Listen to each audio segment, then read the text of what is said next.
Good morning to all. हमारी जो classes anatomy की चल रही थी, उस एनाटॉमी की क्लास में हमने रूट मॉडिफिकेशन के टॉपिक्स को प्रीवियस वीडियोस में पूरा डिस्कस कर लिया था।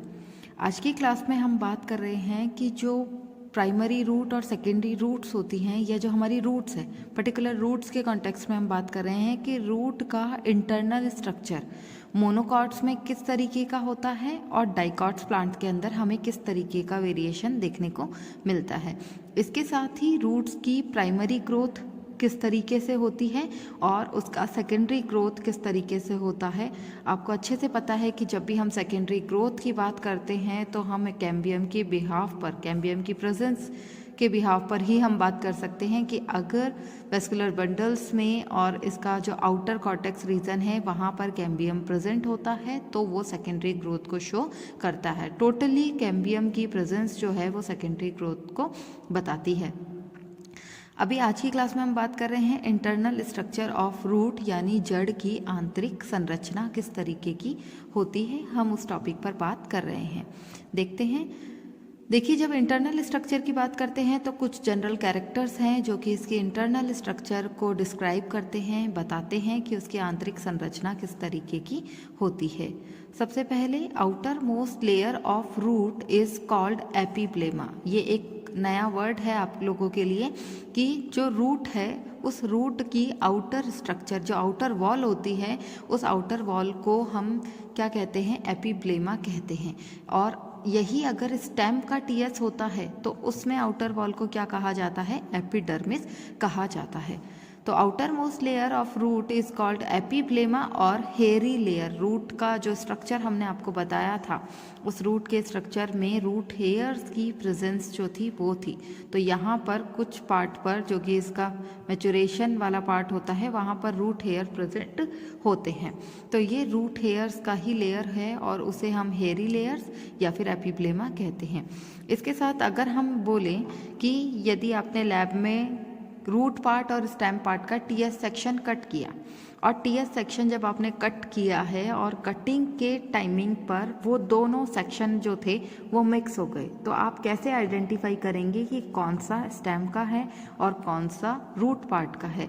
तो हम स्टेम और रूट पार्ट के सेक्शन कटिंग को देख करके माइक्रोस्कोप से हम ये आइडेंटिफाई कर सकते हैं कि कौन सा पार्ट जो है वो स्टेम का है और कौन सा पार्ट रूट का। जैसे रूट के केस में आपको रूट हेयर प्रेजेंट दिखाई देंगे, क्यूटिकल लेयर उसमें नहीं पाई जाती है क्योंकि जो मैच्योर होगी उसमें तो बिल्कुल रप्चर हो जाती है।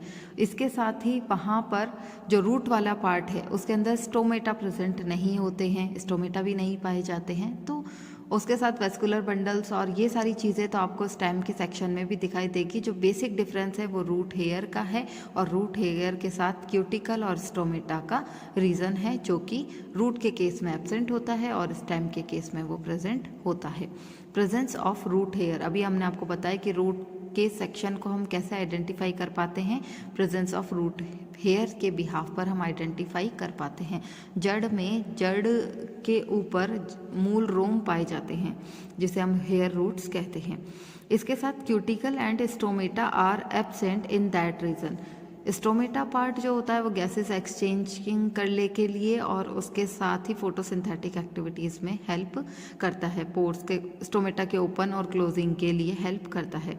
तो ट्रांसपिरेशन की जो प्रोसेस है उसको भी कंट्रोल करता है कि वाष्पोत्सर्जन ज़्यादा से ज़्यादा ना हो पाए। इसके साथ ही क्यूटिकल जो है वो प्रोटेक्टिव लेयर है। तो एरियल पार्ट ज़्यादा एयर के कांटेक्ट में आता है, उसमें डैमेज होने के चांसेस ज़्यादा होते हैं, इसलिए क्यूटिकल लेयर जो होती है वो स्टेम वाले रीजन पर प्रेजेंट होती है।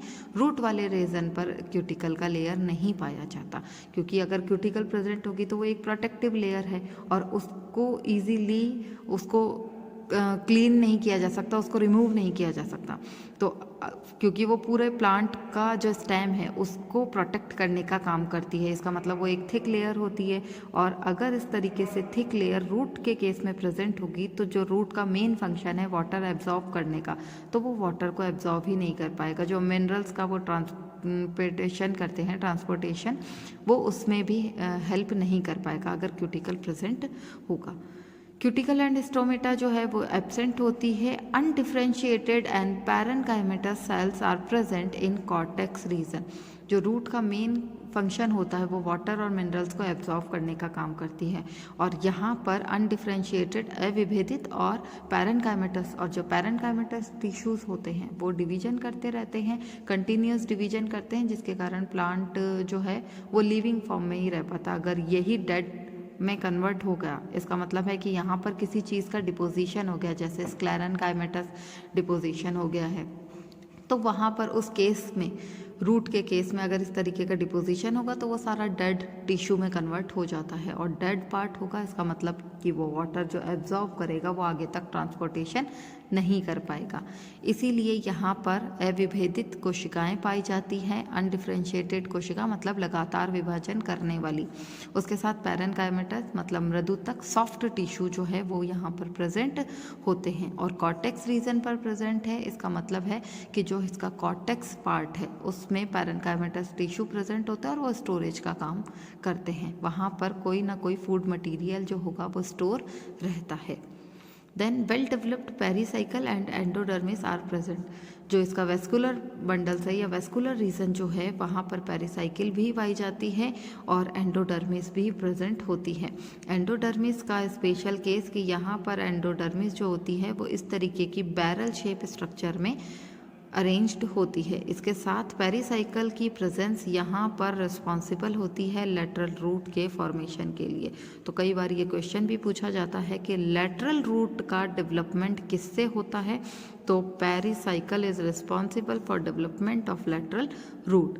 लेटरल रूट यानी पार्श्वीय मूल का जो उद्गम है, उसका ओरिजिन है, वो कौन सा पार्ट होता है, वो पेरीसाइकिल पार्ट होता है। मतलब पेरीसाइकिल रीजन से एक आउट ग्रोथ का फॉर्मेशन होगा, और वो आउट ग्रोथ ही जो होगी वो लेटरल रूट का फॉर्मेशन करती है। इस तरीके से लेटरल रूट का डेवलपमेंट होता है। Radial and exarch vascular bundles are present. ठीक है, रेडियल का मतलब है अरीय क्रम में, एक जाइलम एक फ्लोएम इस तरीके से प्रेजेंट होगा। एक्सार्क कंडीशन जो होती है उसमें जाइलम जो है उसकी पोजीशन प्रोटोजाइलम और मेटाजाइलम की पोजीशन, तो मेटाजाइलम जो होगा वो सेंटर पोजीशन पर अंदर पित्त की साइड प्रेजेंट होता है, और जो प्रोटोजाइलम होता है वो बाहर पेरीसाइकिल की तरफ प्रेजेंट होता है, एंडोडर्मिस की तरफ प्रेजेंट होता है। तो मेटाजाइलम और प्रोटोजाइलम की पोजीशन के बिहाफ पर यहाँ पर एक्सार्क टाइप के वेस्कुलर बंडल्स प्रेजेंट होते हैं। यहाँ पर हम मेटाजाइलम और प्रोटोजाइलम की कंडीशन देखें तो मेटाजाइलम जो है उसका साइज नॉर्मल से बड़ा होता है, प्रोटोजाइलम का जो पोजीशन होती है वो उसका जो साइज़ होता है वो छोटा होता है। तो इसकी जो पोजीशन होती है वो एंडोडर्मिस और पेरीसाइकिल की तरफ होती है, और ये पार्ट जो है ये पित्त की तरफ प्रेजेंट होता है। तो जब पित्त की तरफ मेटाजाइलम प्रेजेंट होगा और बाहर की तरफ जो है प्रोटोजाइलम प्रेजेंट होता है पेरिफेरल साइड पर, तो उसे हम एक्सार्क कंडीशन कहते हैं। इसके साथ ही presence of connective tissue between xylem and phloem bundles. Xylem और फ्लोएम के बीच में कुछ संयोजी उत्तक पाए जाते हैं। एक्चुअल में ये कनेक्टिव टिश्यू जो है, ये कनेक्टिव टिश्यू को हम कंजक्टिव टिश्यू भी कहते हैं, संयोजी उत्तक ही हैं, और ये पैरेनकाइमेटस ही टिश्यूज होते हैं जो कि कंटिन्यू डिवाइड होते रहते हैं। जब भी सेकेंडरी ग्रोथ होने वाली होती है तो सेकेंडरी ग्रोथ के टाइम पर यहाँ पर भी डिवीजन होता रहता है, जिसके कारण एक रिंग का फॉर्मेशन होता है, इंटरफेसिकुलर और इंट्राफेसिकुलर कैम्बियम रिंग। जब ये टॉपिक आएगा हम इसमें आगे और डीपली बात करेंगे कि किस तरीके से जाइलम और फ्लोएम के बीच में कनेक्टिव टिश्यू प्रेजेंट होते हैं।